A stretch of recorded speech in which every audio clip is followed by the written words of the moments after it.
தோபித்து. அதிகாரம் 10. தோபித்து அண்ணாவின் கவலை. இதற்கிடையில் மேதியாவுக்கு சென்று திரும்ப எத்தனை நாள்களாகும் என்று ஒவ்வொரு நாளும் தோபித்து எண்ணிக்கொண்டிருந்தார். நாள்கள் நகர்ந்தனவே தவிர மகன் திரும்பி வரவில்லை.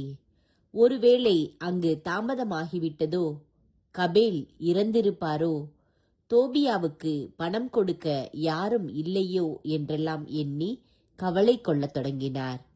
அவருடைய மனைவி அண்ணா, என் மகன் மறைந்து விட்டான், அவனை இனி உயிரோடு காண முடியாதே என்று மகனை நினைத்து அழுது புலம்பத் தொடங்கினார். ஐயோ என் மகனே, என் கண்களின் ஒளியான உன்னை போக விட்டேனே என்று கலங்கினார். தோபித்து, அன்பே, பேசாமல் இரு, கவலைப்படாதே, நம் மகன் நன்றாய்தான் இருக்கிறான். அங்கு அவர்களுக்கு எதிர்பாராமல் ஏதாவது நடந்திருக்கலாம்.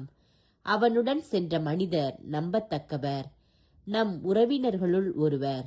அன்பே, மகனுக்காக வருந்தாதே, விரைவில் அவன் திரும்பி விடுவான் என்று தம் மனைவியை தேற்றினார். அதற்கு அண்ணா, என்னிடம் பேசாதீர்கள், என்னை ஏமாற்ற வேண்டாம், என் மகன் இறந்து விட்டான் என்று புலம்பினார். நாள்தோறும் அண்ணா ஓடி சென்று தன் மகன் சென்ற பாதையை பார்த்து கொண்டிருப்பார். யாரையும் நம்ப மாட்டார். கதிரவன் மறைந்ததும் வீடு திரும்புவார். இரவெல்லாம் உறங்காமல் அழுது கொண்டே இருப்பார். தோபியா வீடு திரும்புதல்.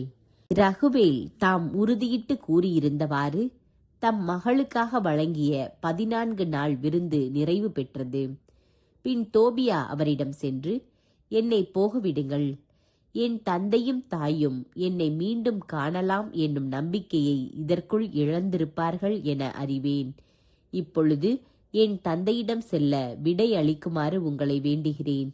மாமா, என் நிலையில் நான் அவரை விட்டு வந்தேன் என்று உங்களுக்கு நான் ஏற்கனவே கூறியுள்ளேன் என்றார்.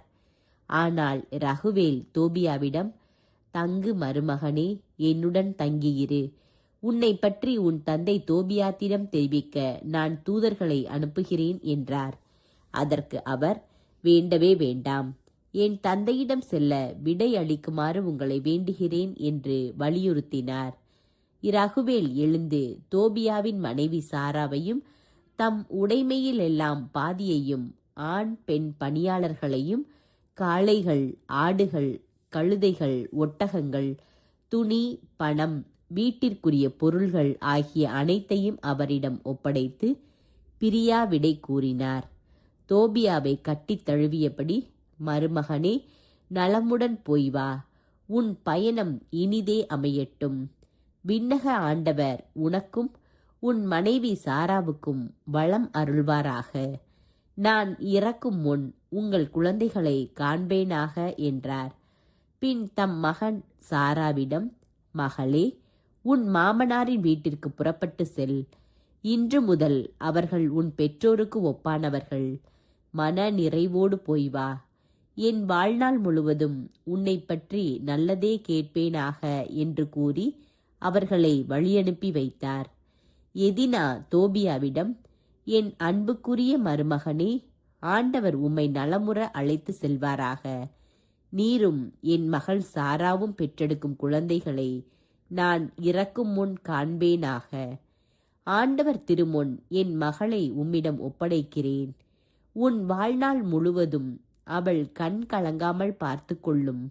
மருமகனே, மன நிறைவோடு போய் வாரும். இன்று முதல் நான் உன் அன்னை, சாரா உம் மனைவி. நம் வாழ்வில் எந்நாளும் வளமாக வாழ்வோமாக என்று கூறி அவர்கள் இருவரையும் முத்தமிட்டு இனிதே வழியனுப்பி வைத்தார். தோபியா, என் வாழ்நாள் எல்லாம் உங்களை மதிப்பதே எனக்கு மகிழ்ச்சி என்று கூறி ரகுவேலிடமிருந்தும் அவருடைய மனைவி எதினாவிடமிருந்தும் நலமோடும் மகிழ்ச்சியோடும் விடை பெற்றார். விண்ணுக்கும் மண்ணுக்கும் ஆண்டவரும் அனைத்துக்கும் மன்னவருமானவரே தம் பயணத்தை வெற்றியாக நடத்தி கொடுத்தமைக்காக அவரை போற்றினார்.